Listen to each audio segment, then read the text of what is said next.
Rechercher la limite lorsque x tend vers 0, voilà, de e de x moins cosinus x sur tangente carré x. Alors on a affaire à un cosinus, une fonction trigonométrique, un exponentiel, une fonction de type exponentiel, c'est l'exponentielle de base e, et une tangente qui est une fonction trigonométrique. Donc on a deux fonctions cyclométriques ou trigonométriques, deux fonctions trigonométriques que sont cosinus et la tangente, et une fonction exponentielle ainsi qu'une fonction qui est l'identité y égale x, la fonction identité.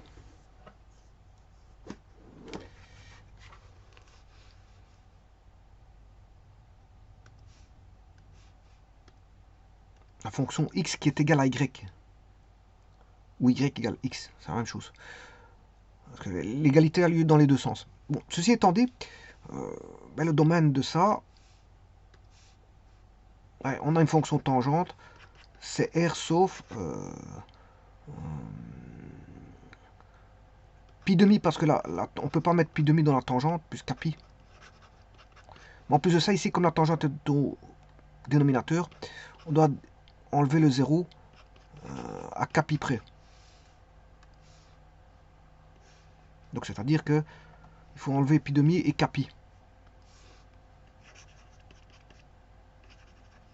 Avec k appartenant à z. Voilà, donc le domaine c'est R sauf ça. Et justement là, on demande quand ça tend vers 0. Alors si je remplace par 0, e de 0 ça fait 1. 1 moins 0 moins cosinus de 0 ça fait 1. Voilà. Et tangente de 0, ça fait 0. Et tangente carré, ça fait 0. Donc on aura du 0 sur 0. C'est une forme indéterminée. Là, le numérateur, il tend vers 0. Le dénominateur tend vers 0. Et donc, on a le quotient de 2 infiniment petits. Ce qui veut dire qu'on va calculer autrement. Oui, la fonction, je vais la montrer avant tout. Avant de calculer autrement, pour rechercher la limite, je rappelle que la fonction exponentielle, c'est une fonction très connue. La voici. La fonction cosinus x. Voilà. Tangente. La fonction tangente, je vous la rappelle, hein, parce que c'est de l'archi connu, ça. Tangente, la voici. Par contre, h carré, tangente carré, c'est ceci. Voilà. Et donc là, qu'est-ce qu'il faut faire? Il faut faire f moins. Alors, je rappelle aussi y égale x, qui est la bisectrice au premier et troisième cadran. Voilà, on a les 4 fonctions réunies. Donc, je vais les mettre séparément. Donc, on retrouve la fonction exponentielle de x avec une asymptote horizontale en y égale 0. On a la fonction cosinus x, domaine c'est r. Et celui-ci aussi, le domaine c'est r, elle est continue partout. Celle-ci, elle est continue partout aussi. Dans tout R, quand je dis partout, c'est dans tout R. La tangente, là, bon, vous voyez qu'il y a des asymptotes en x égale pi demi plus k pi, avec k appartenant à z. Ceci, bon, il y a toujours des asymptotes verticales en pi demi plus k pi. Voilà, c'est simplement que tout, on n'a que du positif, c'est normal, parce qu'on a pris le carré de la tangente. La fonction y égale x, la voici, c'est la fonction identité, c'est une bisectrice au premier et troisième cadran. Alors ici, je vais faire f qui est exponentielle de x, moins x qui est q, moins le cosinus qui est g. Voilà, ça c'est... Je sais pas pourquoi il prend pas ça. Bon, alors le cube, à mon avis, je vais remettre x, voilà. C'est le q qui posait problème. Voilà, et donc on a cette fonction-là au numérateur, et vous voyez que au numérateur, bon, la fonction est définie dans R, elle est continue. Et je dirais même qu'il y a une racine en 0, 0 pour cette fonction-là. Alors maintenant, si je prends R divisé par la tangente carrée, alors la tangente carrée c'est P, voilà, on a cette fonction-là, et cette fois-ci, là, on a bien sûr des asymptotes en pi demi plus kp. D'ailleurs, je vais vous montrer quelques asymptotes. X est égal. Bon, ici, c'est pas ça, c'est pas renommé. X égale pi demi.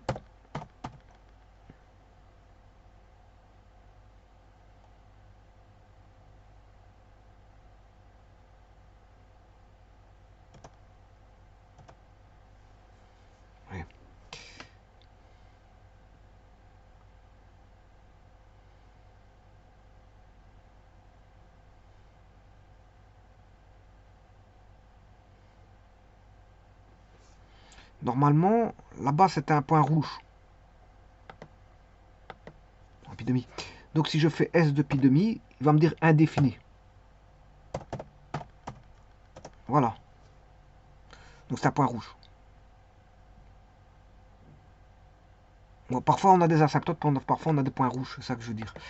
Voilà, c'est juste ça que je veux dire. Bon, maintenant, on a un point rouge. D'ailleurs, il faut rechercher la limite en 0. C'est un point rouge en 0. Et c'est ce que je vais rechercher en 0.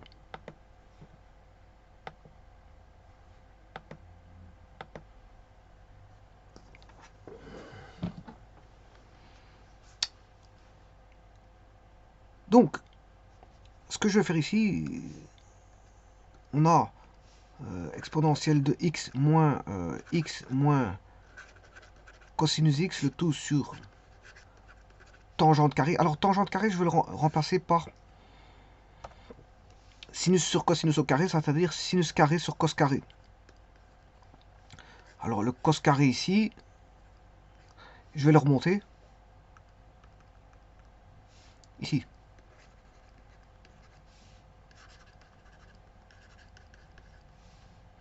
Alors, quand on sait que celui-ci tend vers 1. Donc, ce facteur-là, qui est le deuxième facteur, ici, on a le premier facteur qui est là, et le second facteur, ben, le second facteur ici tend vers 1.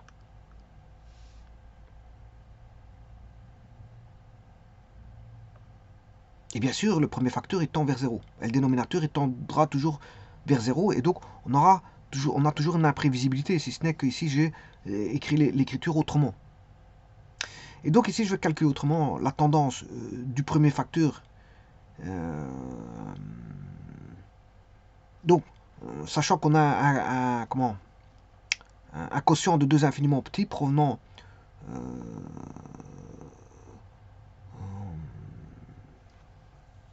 voilà, on a 2 infiniment petits, qui est e de x moins cosinus x qui tend vers 0, et sinus qui tend aussi vers 0. Et je dirais même le sinus carré.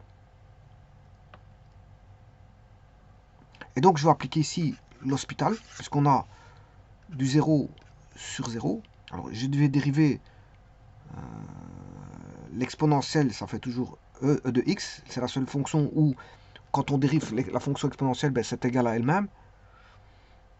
Dérivée de x, ça fait 1. Dérivée de cos, dérivée de sin, c'est cos. Dérivée de cos, c'est moins sin. Donc moins sin, moins par moins, ça fait plus. Le tout sur la dérivée de sinus carré, qui est 2 sinus x fois la dérivée de sinus, qui est cosinus x.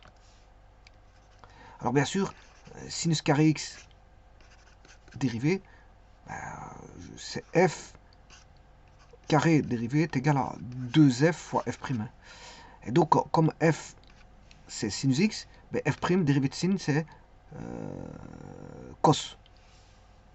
cosinus x. Donc, ça donne ceci.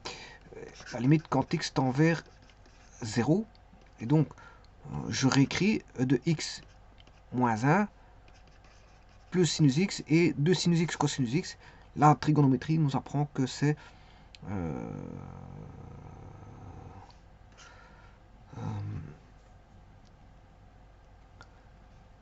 sin 2x.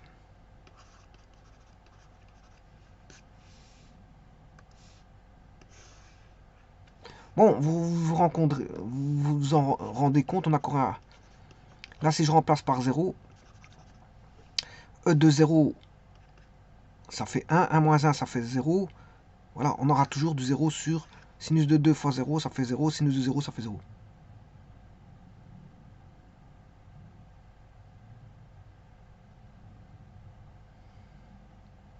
Donc, on pourrait appliquer encore une seconde fois l'hospital, puisqu'on a du 0 sur 0.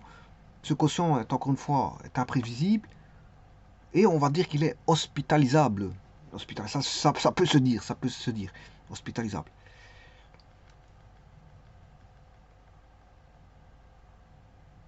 Et donc, je vais refaire l'hospital une seconde fois. Donc, e de x dérivé, ça fait e de x. Dérivé de 1 moins 1, ça fait 0. Dérivé de sin, c'est moins cos.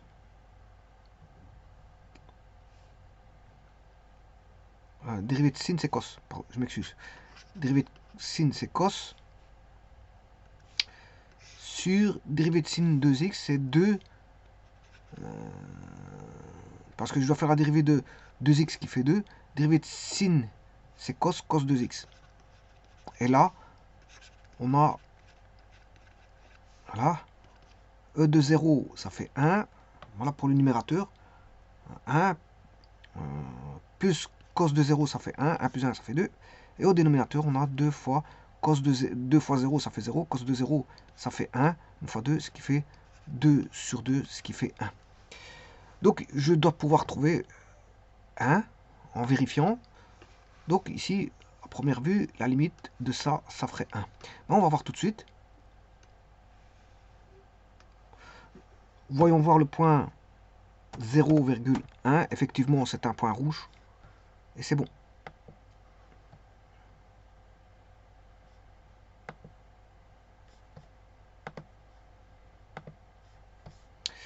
Bon, il n'y aurait pas eu-t-il moyen de faire autrement? Pourquoi pas?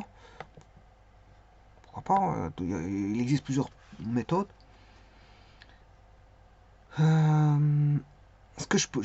Comment il y avait un sinus carré que j'ai vu tout à l'heure, on aurait pu faire la limite quand x tend vers 0 de x moins x, bon, je sais plus l'énoncé c'était quoi, moins cosinus x,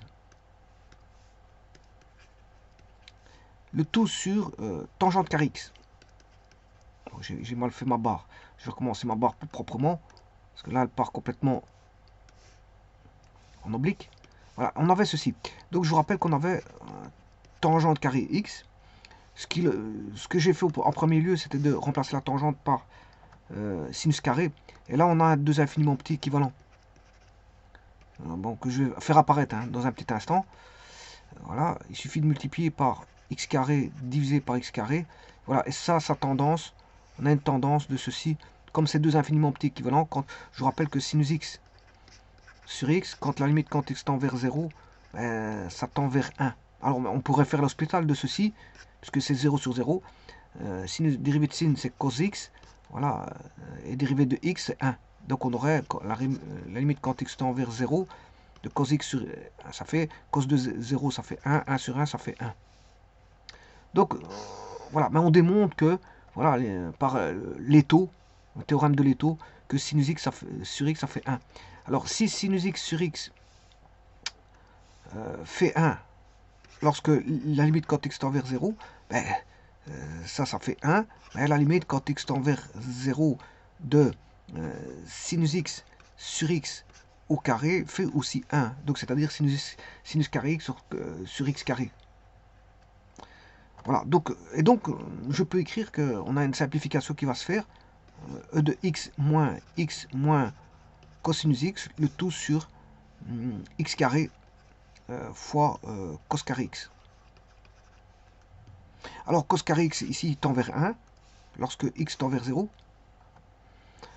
Il reste ceci. Et donc on a 1 moins 0 moins 1, ça fait 0. Le numérateur tend vers 0, le dénominateur tend vers 0.